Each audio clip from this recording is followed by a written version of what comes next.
देखो अब हम लोग जो है गोलीय दर्पण से संबंधित जो है कुछ परिभाषाएं देखेंगे, लिखना नहीं केवल समझना है।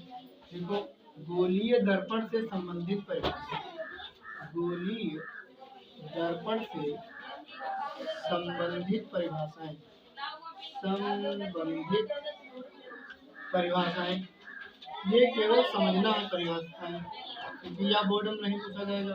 देख लो, देखो जैसे हमने इसको बना लिया अवतल दर्पण, हो गया अवतल दर्पण, इस पे लग गई पॉलिश, लग गई पॉलिश, या हो गई मुख्य अक्ष, इसको रेखा को हम लोग क्या बोलते हैं, मुख्य अक्ष।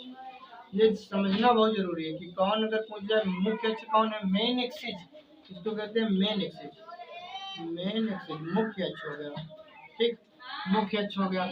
इसके बाद में ये जो बना है, ये जो बीच का पॉइंट है, इसको हम लोग कहते हैं ध्रुव। क्या कहते हैं, ध्रुव। इंग्लिश में इसको पोल कहते हैं, इसीलिए इसको कैपिटल पी से व्यक्त करते हैं, कैपिटल पी से इसको जो है हम लोग व्यक्त करते हैं, ध्रुव।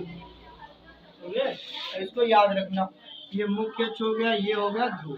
परावर्त, गोली दर्पण के परावर्तक तल के मध्य बिंदु को, गोली दर्पण के परावर्तक तल के मध्य बिंदु को दर्पण का ध्रुव कहते हैं, दर्पण का ध्रुव कहते हैं। गोली दर्पण के परावर्तक तल के मध्य बिंदु को दर्पण का क्या कहते हैं, ध्रुव कहते हैं। अच्छा, ये हो गया।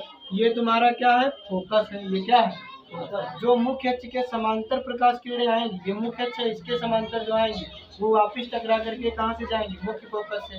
तो इसको हम लोग कहते हैं मुख्य फोकस। क्या कहते हैं, मुख्य फोकस, मुख्य फोकस, मेन फोकस, इसको कहेंगे मेन फोकस, फोकस, ठीक, मुख्य फोकस। यहाँ से दर्पण के ध्रुव से लेकर फोकस, मुख्य फोकस तक की दूरी को हम लोग कहते हैं फोकस दूरी। क्या कहते हैं, फोकस दूरी। तो ये हो गई तुम्हारी फोकस दूरी। कौन सी दूरी हो गई, फोकस दूरी हो गई। इसको हम लोग कहते हैं फोकल लेंथ। इसको क्या कहते हैं, फोकल, जी जो कॉपी जी सर, हाँ जी सर, आपके पास होंगी जी सर। ये हो गई फोकस दूरी। कौन सी दूरी हो गई, देखो यहाँ पे क्या है, फोकस दूरी। कौन सी दूरी हो गई, ये तुम्हारी फोकस दूरी। ये हो गया फोकस दूरी। कौन सी दूरी हो गई, मुख्य दर्पण के ध्रुव से लेकर मुख्य फोकस तक, मुख्य फोकस जो है तुम्हारा, वहां तक की जो दूरी है, उस दूरी को हम लोग क्या कहते हैं, फोकस दूरी। इसी तरीके से जब ये कोई गोली दर्पण बना होगा तो कहीं तो प्रकाश की नोक रखे होंगे कि नहीं रखे होंगे, कहीं तो प्रकाश की नोक रखे होंगे ना। तो वहाँ तुम्हारा क्या हो जाएगा, जहाँ प्रकाश केंद्र हो जाएगा। अगर कोई पूरा गोला होता, कोई वृत्त होता, तो वो केंद्र होता कि नहीं होता। तो यह तुम्हारा हो गया वक्रता केंद्र। इसको हम लोग क्या बोलते हैं, वक्रता। वृत्त होता तो केंद्र होता, ये वृत्त है ही नहीं, ये एक समझ लो गोला है। क्या है, गोला, वो भी कैसा गोला है, खोखला गोला है। तो ये है हमारा वक्रता केंद्र। ये कौन सा केंद्र हो जाएगा, वक्रता केंद्र। इसको इंग्लिश में कहते हैं सेंटर ऑफ कर्वेचर। इसको कहते हैं centre of curvature, centre of curvature. ये हो गया वक्रता केंद्र। इसको कैपिटल सी से व्यक्त करते हैं। कहाँ से व्यक्त करते हैं, कैपिटल सी से। अब देखो दर्पण के जितनी भी दूरियां मतलब नापोगे, वो सारी दूरियां कहाँ से नापोगे, दर्पण के ध्रुव से नापोगे। दर्पण के ध्रुव से हमने फोकस तक की दूरी नापी, फोकस दूरी हो गई। दर्पण के ध्रुव से वक्रता केंद्र की दूरी नापेंगे, इसको हम लोग क्या कहेंगे, वक्रता त्रिज्या।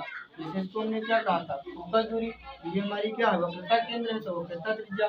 फोकस था तो फोकस दूरी, जहाँ की नापोगे वही तो नाम दोगे। तो ये हो गई तुम्हारी वक्रता त्रिज्या, रेडियस ऑफ कर्वेचर। ये हो गई वक्रता त्रिज्या। इसको क्या बोलोगे, वक्रता त्रिज्या। ठीक, इसको बोलोगे रेडियस ऑफ कर्वेचर। रेडियस माने होती है त्रिज्या, रेडियस ऑफ कर्वेचर। ये देखो रेडियस ऑफ कर्वेचर हो गया कि नहीं होगा। ये सारी जानकारी जो है आप लोग समझ लीजिए। हम लोग इसके आगे पढ़ेंगे। देखते हैं कुछ रहते हैं, दर्पण का ध्रुव, वक्रता केंद्र, वक्रता त्रिज्या, मुख्य अक्ष, फोकस तल, फोकस दूरी, सारा कुछ हो गया। अब देखो एक इसी से रिलेटेड एक यहाँ पे बनेगा सूत्र, उस सूत्र को याद रखो। देखो यह जो दूरी होती है वक्रता त्रिज्या, वक्रता त्रिज्या में फोकस दूरी कितनी हो जाएगी, दो फोकस दूरी हो जाएगी। कितनी दूरी हो जाएगी, दो। हम प्रूव करके उनको दिखाएंगे भी। देखो यहाँ पे जितनी त्रिज्या है उसमें कितनी फोकस दूरी हो जाएगी, दो फोकस दूरी हो जाएगी। या कह लीजिए कि ये जो फोकस दूरी है इस वक्रता त्रिज्या की आधी है। वक्रता त्रिज्या की क्या है आधी, तो वैसे चाहे याद कर लो F बराबर R/2, F बराबर R/2। नोट करो, मैं अगले प्रश्न पर चल रहा हूँ, ठीक, तो सब नोट क्या करोगे।